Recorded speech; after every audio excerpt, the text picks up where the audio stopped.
So last time we saw you, they were almost done framing the house, and guess what? They finished, and I missed it. I was busy with work, and by the time I got out to the property, they were packed up and gone. I am very happy with the job, though. These guys work so efficiently. It literally only took them 5 full work days, and they were done. And we now have a partial house. Next, I get to clean up the site, because there's crap everywhere. I mean scrap. There's scrap everywhere. We also have Ronnie's crew coming tomorrow to prep the porches for concrete, so we'll have our walkways front and back.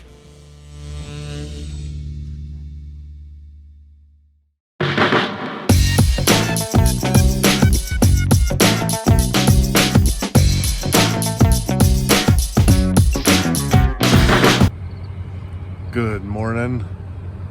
It's concrete prep day. Ronnie and crew are back to prep the front patio to pour that slab. They're going to prep today and pour tomorrow. Biggest part of this, or I guess most critical, is where the timber truss is in front. There are temporary posts in place that are holding weight. They're going to have to move those off of the foundation to pour the slab. So they have to do some diagonal supports off of the ground in front. Other than that, it's a pretty straightforward pour. Ronnie doesn't expect any major issues. I'm staying out of their way. I'm just working out of my truck this morning. And when they're done forming it up, then I'll walk around and show it after they leave.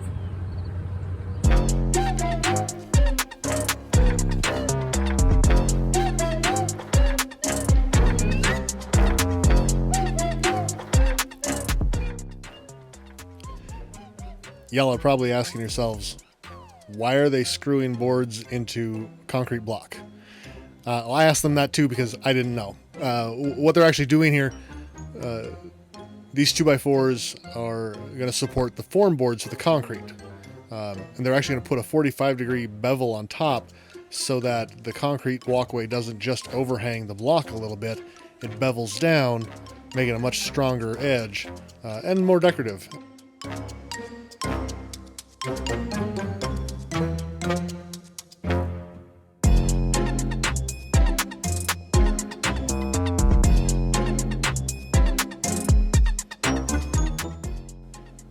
So this is where he is cutting that bevel, making a huge mess of my nice clean work site. You can see the dust flying.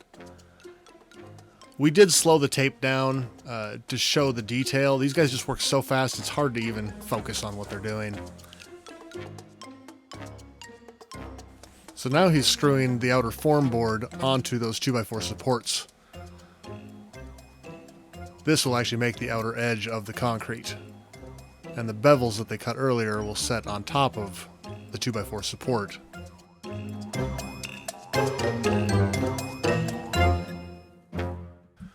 Here's Ronnie. Ronnie's got the aluminum flashing that's going to go between the concrete and the wall.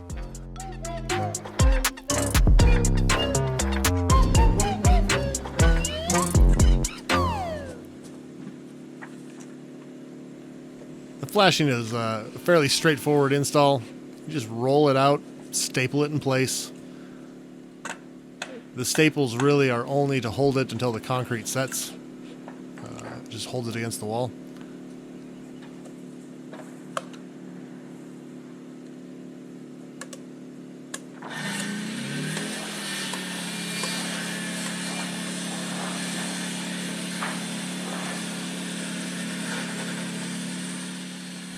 To start with, Ronnie's only putting a couple of staples every 10, 20 feet or so.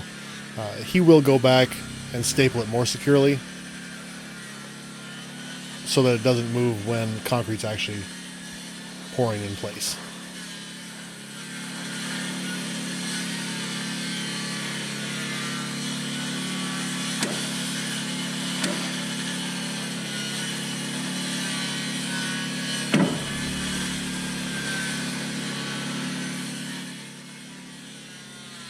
I know it's hard to see the flashing right now, but we'll take a closer look when I'm not in their way.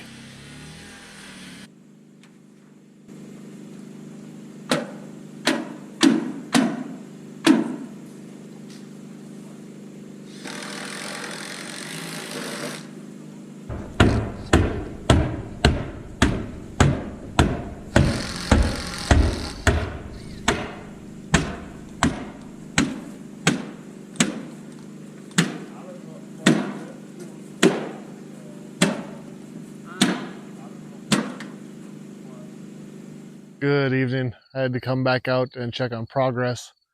I was here this morning as they started to set the forms for the concrete patios, but I got called away by work and I wasn't able to get back out.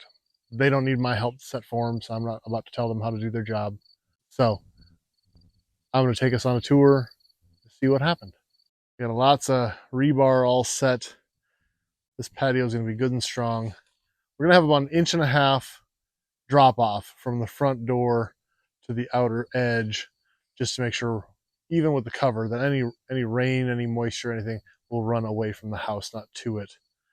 You can see also how they have bolted these 2x right to the foundation there, and then on the inside they beveled everything here so that that will be the front edge of the concrete. It'll be a nice, I guess you call it a bullnose. It's kind of like countertop. We've got aluminum flashing separating the wood framework of the house, the sill plates and whatnot, from the concrete.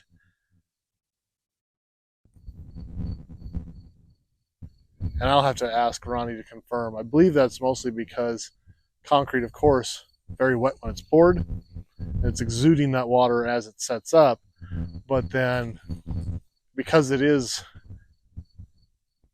I guess, dry really by nature, it absorbs water. And so now we'll be holding water right up against the wood. So better to have the aluminum flashing separate that and not cause wood rot.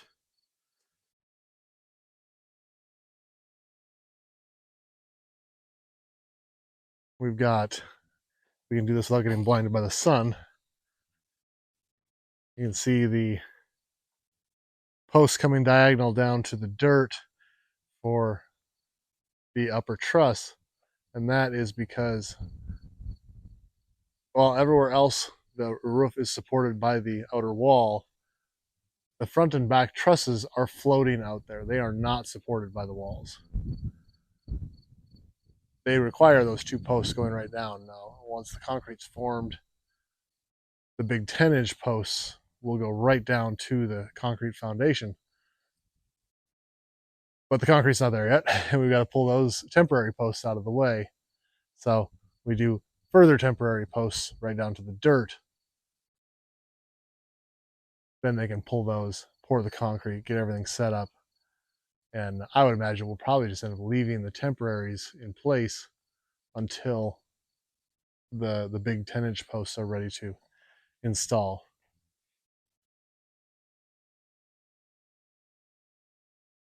You can see we are going to end up,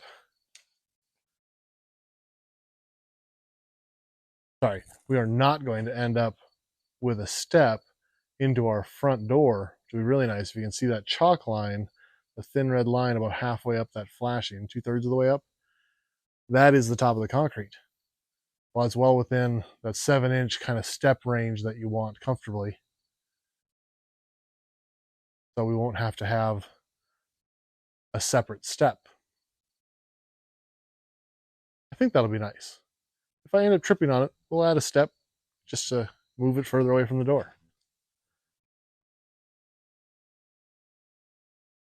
Now this is enough concrete also. They are not going to try and pour the front and back at the same time. They're going to get the front done and let that set up and be done.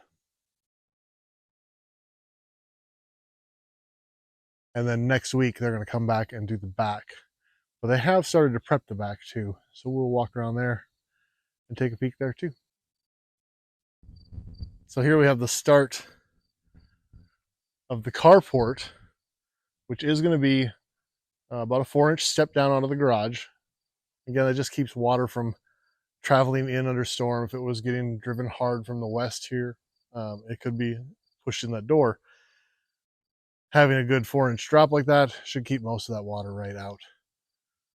We're going to have, again, about 1.5 inch slope, except when you get out to the outer end of the patio there, it might be closer to a 2-inch drop total, just to make sure everything's sloping away from the house. Rain is flowing away. If you can see the red chalk line on that middle wall there, that shows that slope. We can see Ronnie's got the flashing installed in the back here, but they haven't done the forms for the upper portion of concrete yet, and they don't have the rebar laid out yet either. So you've seen the Tundra, and kind of in the background once in a while you've seen the 4Runner. We put the 4Runner to work. Mary got to pull a trailer for the first time. She was not happy, but she did a good job. She even backed it up, and I mean, we adjusted it, but she ended up in a place that we could have worked with if she just didn't insist that we move it. So I was okay with it.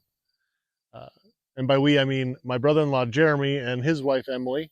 They came over to help. Emily was moral support and supervision. Hi, I'm supervising. And I don't mean that she was the supervision. I mean she needed supervision. She ended up skating on her belly on the furniture dollies. So that was fun. We've got video. We'll share it. But Jeremy was along to help me lift the patio doors. You can just see inside there, and then the front door is sitting in the living room near the door space because Monday doors and windows get installed.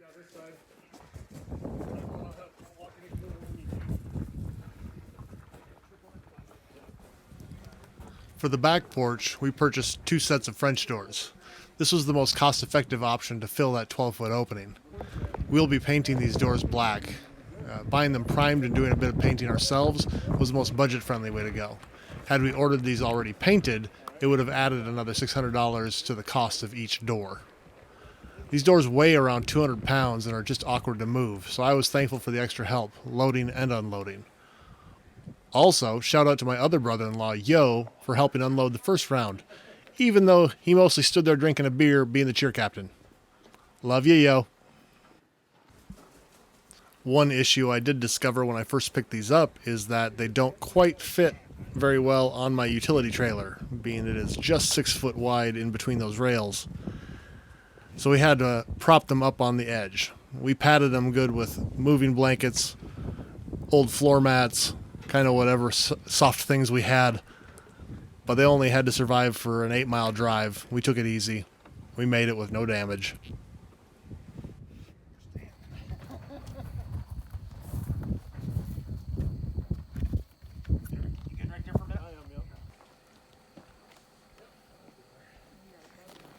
I really expected Jeremy to trip when this started wrapping around his legs, but we stopped a moment and cleaned it up.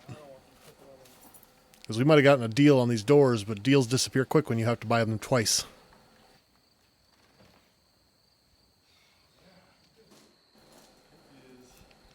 When we were looking for front doors, we saw this door for sale on one of the big box store websites. It looked amazing, but it was way out of our price range. Enter Mary, finding any deal possible. She found the exact door at a liquidator store on Marketplace for less than half retail cost with no damage. Score! It's already becoming a conversation piece.